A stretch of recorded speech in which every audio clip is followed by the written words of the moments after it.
नमस्कार। आपका अखबार के इस अंक में आपका स्वागत है। मैं हूं प्रदीप सिंह। ऊपर उठा हुआ एक कदम आपको नई ऊंचाई पर पहुंचा सकता है और एक गलत कदम अगर नीचे बढ़ाया तो आप खाई में जा सकते हैं। इंडी अलायंस जो बना है 26, 27, 28 पार्टियों का, उसके साथ यही हुआ है। एक गलत कदम उन्होंने उठाया और आज वो खाई में गिरे पड़े हैं। अब आप कहेंगे कि ये एक गलत कदम क्या हुआ? ये एक गलत कदम मेरी नज़र में जो है वो इंडी अलायंस से ये हुआ जब नीतीश कुमार इंडी अलायंस को छोड़कर एनडीए में आए, या दूसरी तरह से इसको कहें जब उनको एनडीए में जाने के लिए मजबूर कर दिया गया। नीतीश कुमार अपनी मर्जी से, अपनी इच्छा से एनडीए में नहीं आए। वो इंडी अलायंस में ही रहना चाहते थे, लेकिन वहाँ अपनी एक महत्वपूर्ण भूमिका चाहते थे। लेकिन उनका जो महत्व है, देखिए, उनका महत्व केवल बिहार की राजनीति तक सीमित नहीं है, बिहार की 40 सीटों तक सीमित नहीं है। इंडी अलायंस के लिए खास तौर से और एनडीए के लिए भी बताऊंगा कि क्यों उनके आने से एनडीए को किस तरह से फ़ायदा हुआ है। और मैं केवल बिहार की राजनीति की बात नहीं कर रहा हूँ। बिहार की राजनीति की दृष्टि से देखें, 40 सीटों की दृष्टि से देखें तो एनडीए में नीतीश कुमार का आना भारतीय जनता पार्टी के लिए एक लायबिलिटी है। जो भारतीय जनता पार्टी या एनडीए जो सीटें हारेगी, भारतीय जनता पार्टी तो नहीं हारेगी बिहार में अपनी सीटें, एनडीए जो हारेगी वो जेडीयू के कोटे की सीटें होंगी। तो इसलिए वो तो लायबिलिटी है। लेकिन हमेशा राजनीति में नफ़े नुकसान का आकलन किया जाता है कि कोई कदम उठाएंगे तो उसका नुकसान कितना होगा और उसके सामने फ़ायदा कितना होगा। तो अगर पलड़ा जो है फ़ायदे की ओर झुका हुआ हो तो ये माना जाता है कि वो कदम उठाना चाहिए जिसमें फ़ायदा हो। बीजेपी ने वही काम किया, इंडी अलायंस ने ठीक उल्टा किया। नीतीश कुमार जब इंडी अलायंस में थे तो मैं ये पूरे दावे के साथ आपसे कह रहा हूँ, जितनी मेरी राजनीतिक समझ है उसके आधार पर कह रहा हूँ कि इंडी अलायंस में अगर कोई इतनी पलटी मारने के बावजूद अगर कोई क्रेडिबिलिटी वाला नेता था तो वो नीतीश कुमार थे, जिनका इतने लंबे समय का, दशकों का राजनीतिक जीवन बेदाग है।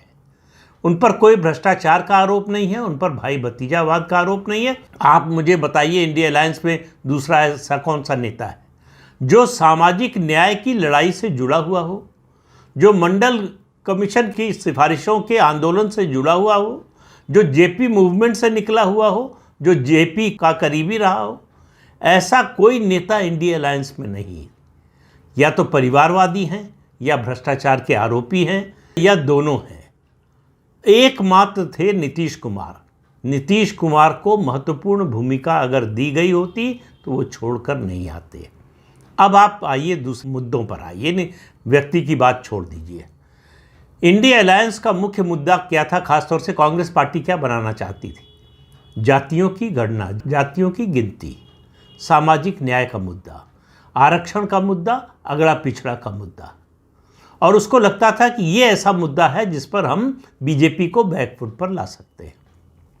मान लीजिए थोड़ी देर के लिए कि ये उनकी सोच, उनकी स्ट्रेटजी जो थी, उनकी रणनीति बिल्कुल सही थी। तो उसके लिए किस आदमी की ज़रूरत थी? जिसकी इन मुद्दों पर सबसे ज़्यादा साख हो। और वो फिर कह रहा हूँ कि नीतीश कुमार थे। तो नीतीश कुमार को जाने देना इंडी अलायंस की सबसे बड़ी भूल है, बल्कि हिमालयन ब्लंडर अगर कहें तो भी गलत नहीं होगा। तो नीतीश कुमार के जाने से क्या हुआ? अब आप देखिए, राहुल गांधी बातें तो बहुत करते रहे, जाति की गणना की गिनती कराएंगे, ऐसा करेंगे, वैसा करेंगे। सरकारें कहाँ कहाँ इंडी अलायंस और कांग्रेस की मिलाकर है।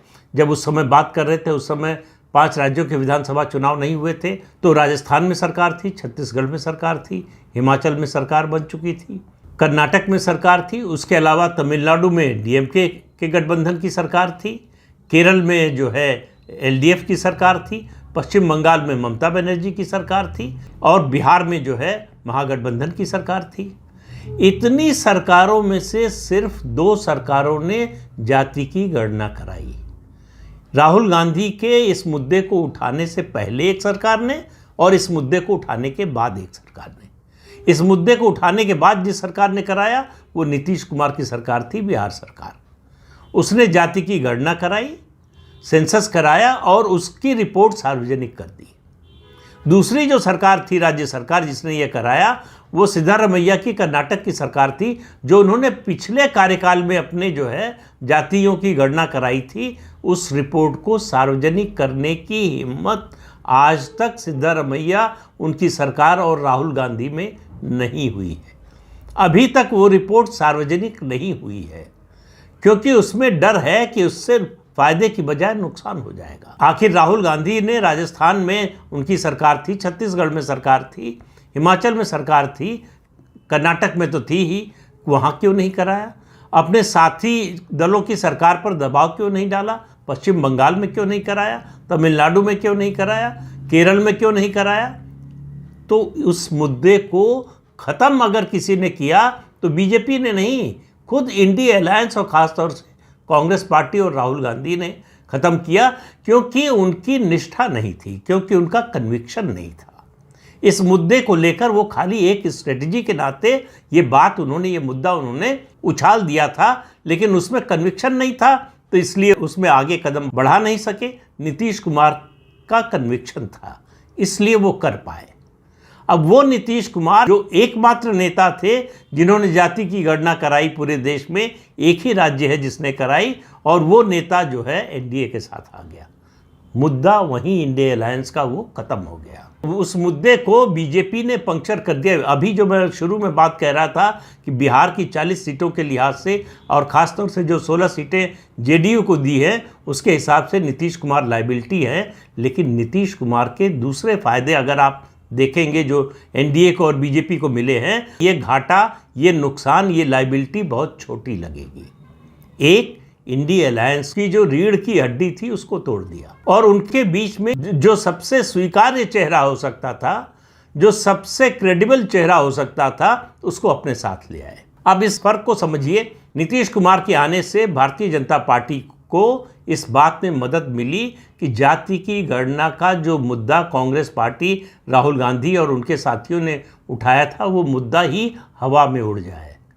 नीतीश कुमार के आते ही एनडीए के साथ वो मुद्दा हवा में उड़ गया। उसके लिए अगर कोई प्रमाण चाहिए था तो 5 राज्यों के विधानसभा चुनाव के नतीजे उसका प्रमाण है कि किस तरह से कांग्रेस पार्टी पूरी तरह से विफल रही लोगों के बीच में इस मुद्दे का प्रभाव पैदा करने में। अब आप देखिए, इंडिया अलायंस की जो सरकारें हैं, चाहे आप पश्चिम बंगाल में ममता बनर्जी की देख लीजिए, चाहे तमिलनाडु में डीएमके की देख लीजिए, चाहे केरल में जो है लेफ्ट डेमोक्रेटिक फ्रंट की देख लीजिए, चाहे कर्नाटक में कांग्रेस की देख लीजिए, हिमाचल में देख लीजिए, कांग्रेस की और उसके साथी दलों की जहाँ जहाँ सरकारें हैं, ज़बरदस्त एंटी इनकम्बेंसी है। उसका नुकसान, वो कोई मुद्दा उसका प्रभाव पैदा ही नहीं होने दे रहा है। जो एंटी इनकम्बेंसी का वातावरण है, उसके कारण जो है विपक्ष और ख़ासतौर से कांग्रेस जो मुद्दे उठा रही है, उनका प्रभाव ही नहीं पैदा हो पा रहा है, वो नीचे तक पहुंच ही नहीं पा रहा है, उसकी गूंज लोगों में सुनाई नहीं दे रही है, आम जनता में सुनाई नहीं दे रही है। तो क्या गया? क्रेडिबिलिटी गई, मुद्दा गया, और भारतीय जनता पार्टी को घेरने की जो रणनीति थी, वो रणनीति पूरी तरह से फेल हो गई। तो भारतीय जनता पार्टी को जिस मुद्दे पर विपक्ष घेरना चाहता था, उसी मुद्दे को खुद ही खत्म कर दिया, यानी अपने पैर पर खुद ही कुल्हाड़ी मार ली। अब इस मुद्दे पर विपक्ष में जितनी पार्टियां हैं, कांग्रेस सहित, उनमें किसी की क्रेडिबिलिटी नहीं है इस मुद्दे पर, और ख़ास तौर से कांग्रेस की तो बिल्कुल ही नहीं है। सामाजिक न्याय और पिछड़ों के न्याय की जो बात है, उनके आरक्षण की बात कर लें या सामाजिक आधार पर उनके उन्नयन की बात कर लें, उनको संगठन में पद देने, सरकार में हिस्सेदारी देने, इन सब में कांग्रेस पार्टी की जो भूमिका रही है पिछले 77 सालों की, इस मुद्दे के विरोध में जाती है। वो कांग्रेस के पक्ष में कहीं से नहीं जाती है। तो इसलिए कांग्रेस का ये मुद्दा था ही नहीं। कांग्रेस ने इसे मुद्दा बनाने की कोशिश की, और अगर नीतीश कुमार रहे होते तो ये मुद्दा शायद बनने की संभावना थी उसमें, कि बन सकता था। अगर मुद्दा नहीं भी बनता बड़े पैमाने पर, राष्ट्रीय स्तर पर, तो भारतीय जनता पार्टी के लिए कम से कम उत्तर भारत में समस्या पैदा कर सकता था। तो अपनी सबसे बड़ी समस्या जो इस चुनाव में हो सकती थी, भारतीय जनता पार्टी के लिए। भारतीय जनता पार्टी ने एक स्ट्रोक से उसको ख़त्म कर दिया और उस एक स्ट्रोक का असर ये हुआ है 20 साल की, अगर पिछले 20 साल की राजनीति बिहार की उठाकर देखें तो विधानसभा चुनाव की बात करें अगर हम और लोकसभा की भी बात करें, नीतीश कुमार जिसके साथ होते हैं पल्ला उसके पक्ष में होता है। तो नीतीश कुमार इस समय एनडीए और बीजेपी के साथ है। तो इससे आप अंदाज़ा लगा सकते हैं बिहार में क्या होने जा रहा है। और बिहार की राजनीति का असर थोड़ा बहुत जो है अलग अलग तरह से उत्तर प्रदेश पर भी पड़ता है। नीतीश कुमार के निकलते ही उत्तर प्रदेश में कांग्रेस और समाजवादी पार्टी का अलायंस उड़ गया। वो ज़मीन पर उतर ही नहीं पाया। उसके असर की तो बात ही मत कीजिए, उसका कोई प्रभाव होता इससे पहले वो अलायंस ख़त्म हो गया, वो बनने ही नहीं पाया। दोनों पार्टियों की कोई सिनर्जी बनी ही नहीं है। और अब जो खबरें आ रही हैं जिस तरह से रायबरेली अमेठी की, उस पर अलग से वीडियो बनाऊंगा जब फैसला हो जाएगा, तो आपको बताऊंगा कि किस तरह से उसका नुकसान समाजवादी पार्टी को होने जा रहा है। जैसे जैसे चुनाव आगे बढ़ रहा है विपक्ष की हताशा बढ़ती जा रही है। उसकी समस्या ये है कि उसका उठाया हुआ कोई भी मुद्दा, उसका कोई भी नैरेटिव ज़मीन पर उतर नहीं रहा है और उस ज़मीन पर उतारने वाले नेता उसके पास नहीं है। ये उसकी दूसरी बड़ी समस्या है। जो नेता हैं जिनका अपने अपने क्षेत्रों में, अपने राज्य में प्रभाव है, उनका सार्वदेशिक प्रभाव नहीं है, उनकी छवि ऐसी नहीं है। सब नेता ऐसे किसी न किसी आरोप में घिरे हुए हैं। कोई भाई भतीजावाद में घिरा हुआ है, कोई परिवारवाद में घिरा हुआ है, कोई भ्रष्टाचार के आरोप में घिरा हुआ है। तो कोई ऐसा क्रेडिबल चेहरा नहीं। एक समय था कि लग रहा था कि शायद अरविंद केजरीवाल ऐसा चेहरा बन सकते हैं, लेकिन शराब घोटाले में आरोपी बनने के बाद उनके वो भी संभावना पूरी तरह से खत्म हो चुकी है। और अरविंद केजरीवाल की स्थिति तो और ज़्यादा बुरी हो गई है। जो आरोपी नेता हैं दूसरे इंडिया अलायंस में, उनसे भी ज़्यादा बुरी हालत हो गई है अरविंद केजरीवाल की। तो कुल मिलाकर न चेहरा है, न नीति है, न नीयत है, न नेतृत्व है। इन सब के अभाव में इंडिया अलायंस जैसे जैसे चुनाव बढ़ रहा है तो हताशा में नए नए झूठ का सहारा लिया जा रहा है, फर्जीवाड़े का सहारा लिया जा रहा है कि किसी तरह से तो हमारा मुद्दा, हमारा विमर्श उठे, उसकी चर्चा हो।